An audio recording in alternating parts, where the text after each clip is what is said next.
Happy Wednesday. Welcome into the show. You're watching Philadelphia Eagles Now by Chat Sports. I'm Chase Sr. No matter where you are, how you're tuned in, I appreciate you for making today's show a part of your day.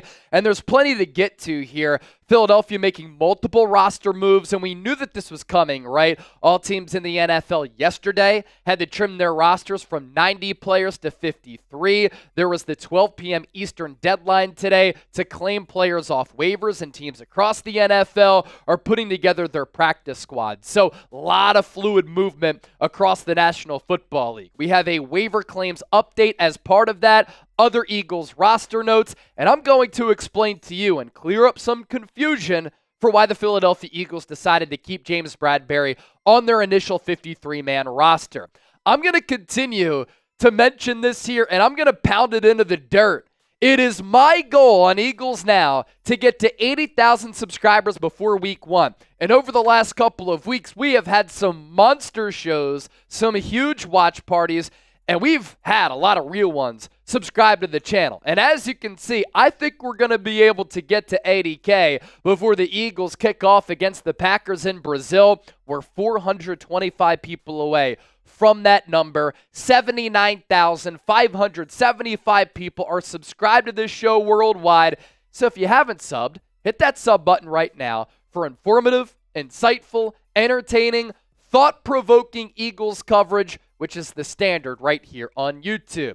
Let's start off with Philadelphia's practice squad signings as of right now, and we just got some breaking news, and we will add a name to this list. Philadelphia is bringing back center Dylan McMahon, late-round draft pick out of NC State, similar athlete as far as testing numbers to Jason Kelce in the pre-draft process. Of course, I'm not comparing him to the best center in the history of this organization and arguably the best center of all time, but a smaller center with good speed. The Eagles clearly want to get some more looks at Dylan McMahon. He did not get poached by another team, meaning another squad would have to sign him to their active roster, and this is a good sign for Philadelphia, that they can continue to develop Dylan McMahon in hopes that at some point he can become a solid player and a good backup in this league. Philadelphia, throughout the preseason, was also very high on the safety Andre Sam. He is coming back to the practice squad, as is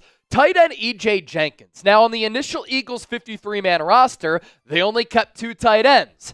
Dallas Goedert, one of the top all-around tight ends in the game, and Grant Calcaterra. I was somewhat surprised that E.J. Jenkins didn't get more consideration to make the 53-man roster because he did put forward a very good training camp, and he flashed a little bit during the preseason.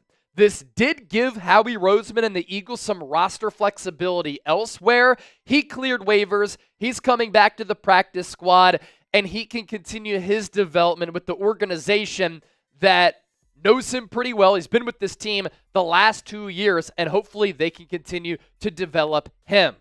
Now, when you talk about these players here, Dylan McMahon did not make the initial 53-man roster. These offensive linemen did. Not many surprises here, but a great job by Darian Kennard to make the 53 going into camp. He was not projected by many to make this team.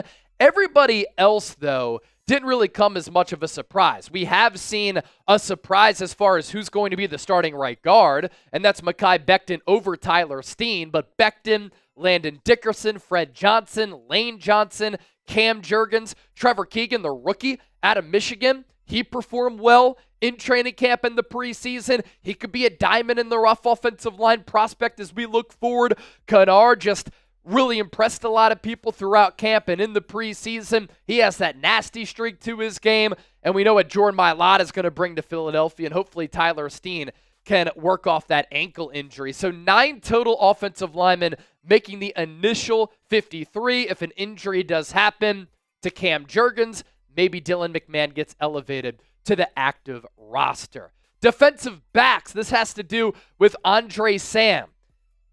The DBs who made this team, again, not a lot of surprises here, and we'll get to James Bradberry a little bit later, but Reed Blankenship, James Bradberry, Cooper DeJean, C.J. Gardner-Johnson, Avonte Maddox, Tristan McCullum was a surprise on this page, but he just balled out, flies around, very physical, plays the game the right way, a byproduct of the Eagles player development factory. So a great job by him for making the team. Quinion Mitchell, Eli Ricks, Keely Ringo, Isaiah Rodgers, Darius Slay, rounding out the DBs list. So Andre Sam, who tested slowly following his career at LSU, his play speed is a little bit quicker than that. I think the Eagles saw that, and they want to have him back on that practice squad to develop and fine-tune him.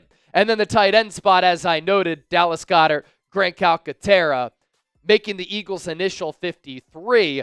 We'll see if they show some interest in Jack Stoll on the 53-man roster, but that would require a corresponding roster move. Also to the practice squad, this news just coming in. Did I tell you it's all fluid and fast-moving? Adam Schefter tweeting this out, that former Commanders center Nick Gates is signing to the Eagles practice squad with the intention to be elevated week 1 per source. Gates still has $1.99 million in guaranteed money from his Commanders contract. So the Commanders are paying him to be a member of the Philadelphia Eagles. He's probably going to be one of the top backup interior offensive linemen for the Eagles if he does get elevated to the active roster week 1. Of course, that is a roster gymnastics type of maneuvering that a lot of teams do, where these players might not make the initial 53, but you bring them back either to the active roster or the practice squad, and if it's to the practice squad, you can certainly elevate those players to the active roster on game day. Next, Eagles waiver claims. Philadelphia did not successfully claim any players off waivers. What's interesting here as well is that no teams claimed any Eagles cuts off of waivers either. Now, I do have some notes as far as that goes with the Eagles' former players who didn't make the club and some potential Eagles targets. There was a potential tight end target that played under Kellen Moore last year with the Los Angeles Chargers who had decent production. That was tight end Donald Parham. He is signing to the Denver Broncos practice squad. So Philadelphia clearly not interested in him. As we noted, Eagles bringing back Dylan McMahon. Eagles 2021 6th-round pick Taron Jackson is signing with the Carolina Panthers practice squad. He is a South Carolina native.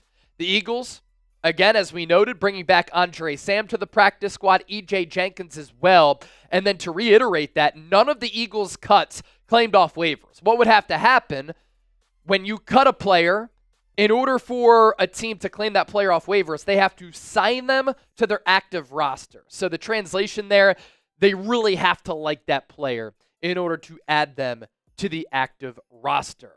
Lastly, let's round out with this. This is why the Philadelphia Eagles kept James Bradberry on their initial 53. Number one, the contract. If the Eagles cut him, they'd have to eat $4.3 million. So they hold on to Bradberry, and he can serve as a depth piece in the secondary. And when I say the secondary, that brings me to these points. Eagles have depth issues at safety. They are thin there with Sidney Brown starting the year on PUP. So James Bradberry and Avonte Maddox can play corner, they can play safety, and they can serve as depth pieces at both positions, and I think their versatility went a long way in the Eagles holding on to those players.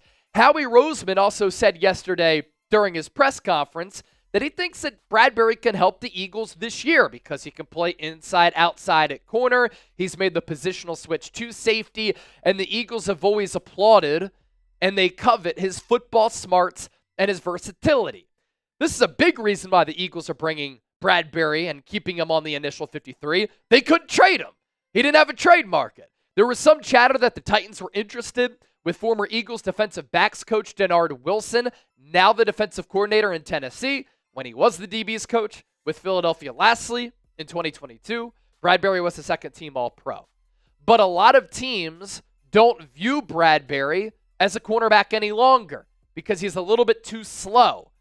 Now, I know that Vic Fangio has said that Bradberry has done a good job with making the switch to safety. What I saw against New England week 2 of the preseason wasn't pretty. Bad angles. He's known to be and is a bad tackler. So I'm not sure how much run he's going to get at the safety spot. I still would not rule out a trade if an injury does happen and a team gets desperate for a corner.